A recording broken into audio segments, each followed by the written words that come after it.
2010 ഞാൻ ആദ്യമായിട്ട് ഒരു വണ്ടി എടുക്കണം. അത് മാരുതിയുടെ തന്നെ വാഗണറാണ്. ഞാൻ ഓടിച്ചിട്ടില്ല വാഗണർ, പക്ഷേ അതിൽ യാത്ര എനിക്ക് വളരെ ഇഷ്ടമായിരുന്നു. പിന്നെ അത് കഴിഞ്ഞ് കുറച്ച് കഴിഞ്ഞപ്പോഴാണ് ഞാൻ വിചാരിച്ചെന്ന് വാഗണർ മാറ്റാം, ലോഗൺ എടുക്കാമെന്ന് വെച്ചു. ലോഗൺ കുറച്ചുകൂടെ മൈലേജ് ഉണ്ട്, ഒരു 24 മൈലേജ് കിട്ടും. പിന്നെ കുറച്ചുകൂടെ സ്പേസ് ഉണ്ട്, അതിന് ഡിക്കി സ്പേസ് ഒക്കെ ഭയങ്കരമായിട്ട്. അന്ന് എനിക്ക് ഒരുപാട് സീരിയലൊക്കെ ചെയ്യുന്നതുകൊണ്ട് എപ്പോഴും ഒരുപാട് പെട്ടികളൊക്കെ കൊണ്ടുപോകണം. അപ്പോൾ ഡിക്കി സ്പേസ് നോക്കിയപ്പോൾ ലോഗൻ്റെ ഡിക്കി സ്പേസ് വേറൊരു വണ്ടിയിൽ ഞാൻ കണ്ടിട്ടില്ല. കാരണം ഒരു 2-3 കുട്ടികൾക്ക് കിടന്നുറങ്ങാം, അത്രയും സ്പേസ് ഉണ്ടായിരുന്നു ലോഗൻ. അപ്പോൾ അങ്ങനെ ലോഗൺ എടുത്ത് കഴിഞ്ഞ് കുറേ ഒരു 1.5 വർഷം ലോഗൺ യൂസ് ചെയ്തു. ലോഗൺ യൂസ് ചെയ്ത് ഇങ്ങനെ ഇരിക്കുമ്പോഴാണ് എനിക്ക് തോന്നുന്നത് ഡ്രൈവിങ് പഠിച്ചാലാണ്. കാരണം ഒരുപാട് ക്യാഷ് ഈ ഡ്രൈവർമാർക്ക് കൊടുക്കണം. രണ്ടാമത്തെ കാര്യം, ഇവരെ സമയത്ത് ഇത് കിട്ടില്ല. അങ്ങനെ പിന്നെ ഡ്രൈവിംഗ് പഠിക്കാം എന്നുള്ളൊരു തീരുമാനത്തിലെത്തി. അങ്ങനെ പോയി, അങ്ങനെ ലൈസൻസ് പെട്ടെന്ന് ഫസ്റ്റ് ഡേ തന്നെ ഡ്രൈവിംഗ് ലൈസൻസ് ടെസ്റ്റ് പാസ്സായി. 2 ദിവസത്തിനുള്ളിൽ ഇതൊക്കെ ലൈസൻസൊക്കെ കിട്ടി. പിന്നെ ലോഗനിൽ തന്നെ ഓടിച്ചു തുടങ്ങി. അപ്പോൾ ഒരു ദിവസം ലോഗൻ തന്നെ എടുത്ത് അമ്മയെ കയറ്റി വണ്ടിയിലിരുത്തി ലോഗൻ ഓടിച്ചങ്ങ് പോയി. അമ്പലത്തിൽ പോയി, നമ്മൾ തൃക്കാക്കരപ്പൻ്റെ അടുത്ത് പോയി തൊഴുത്ത് വീട്ടിൽ തിരിച്ചെത്തി. അപ്പോൾ എനിക്കൊരു ആത്മവിശ്വാസം, അങ്ങനെ ഡ്രൈവിങ് ഒരു ഇതൊക്കെ പഠിച്ച് ഇനിയിപ്പോൾ തന്നെ ഓടിച്ച് ലൊക്കേഷനിലൊക്കെ പോവാമല്ലോ.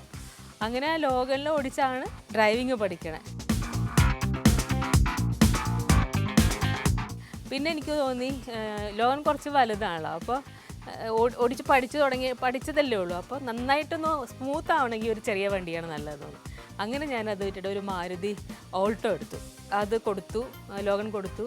എന്നിട്ട് ഒരു ഓൾട്ടോ കുറച്ച് നാളത്തേക്കൊന്ന് നന്നായിട്ട് ഡ്രൈവിങ് എനിക്ക് സ്മൂത്ത് ആവാൻ വേണ്ടിയിട്ട്, അതായത് ചെറിയ വണ്ടി പ്രാക്ടീസ് അതിൽ തുടങ്ങാമല്ലോ എന്ന് വിചാരിച്ച് അങ്ങനെ ഓൾട്ടോ എടുത്ത് ഒരു 2 മാസം കഴിഞ്ഞപ്പോഴത്തേക്കും ഞാൻ വിചാരിച്ച് അത് കൊടുക്കാം, എന്നിട്ട് ചെറിയ വണ്ടി തന്നെ മതി എന്നുള്ള തീരുമാനത്തിലിരിക്കുമ്പോൾ എനിക്ക് ഇയോൺ, അപ്പോൾ ആ ഇടയ്ക്കാണ് ഇയോൺ ഇറങ്ങിയത്. അപ്പോൾ ഞാൻ വിചാരിച്ചെന്നാൽ ഇയോൺ എടുത്ത് നോക്കാം, ഇയോൺ എങ്ങനെയുണ്ടെന്ന്, പെട്രോളാണ് എങ്ങനെയുണ്ടെന്ന് നോക്കാം എന്ന് വെച്ചാൽ ഇയോൺ എൻ്റെ ബ്രദറിന് പ്രൈസ് അടിച്ചു.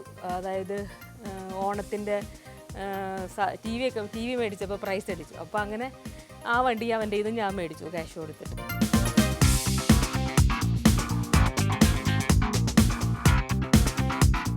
ഇയോൺ ഓടിച്ച് കുറച്ച് നാൾ കഴിഞ്ഞപ്പോൾ എനിക്ക് തോന്നി വേറെ ഏതെങ്കിലും ഒരു വണ്ടി എടുക്കാം, കാരണം ഈ ഡിക്കി സ്പേസ് ഇല്ലല്ലോ ഇയോണ്. അങ്ങനെയാണ് ഞാൻ പിന്നെ മാരുതിയുടെ സ്വിഫ്റ്റ് ഡിസയർ എടുക്കാൻ കാരണം. വലിയ വലിയ പോഷ് വണ്ടിയൊക്കെ വാങ്ങണമെന്ന് ആഗ്രഹമൊക്കെ ഉണ്ട്. ഇപ്പം എൻ്റെ മനസ്സിൽ ചെറിയൊരു ആഗ്രഹം, ഹോണ്ടയുടെ ഏതെങ്കിലും ഒരു വണ്ടി മേടിക്കാം, ഹോണ്ട മെയ്സോ ഏതെങ്കിലും മേടിക്കണമെന്നുണ്ട്. പക്ഷേ നമ്മളിപ്പോൾ വലിയ റേഞ്ചിലേക്ക് പോകാതെ ഇത് ഞാൻ കംഫർട്ടാണ്.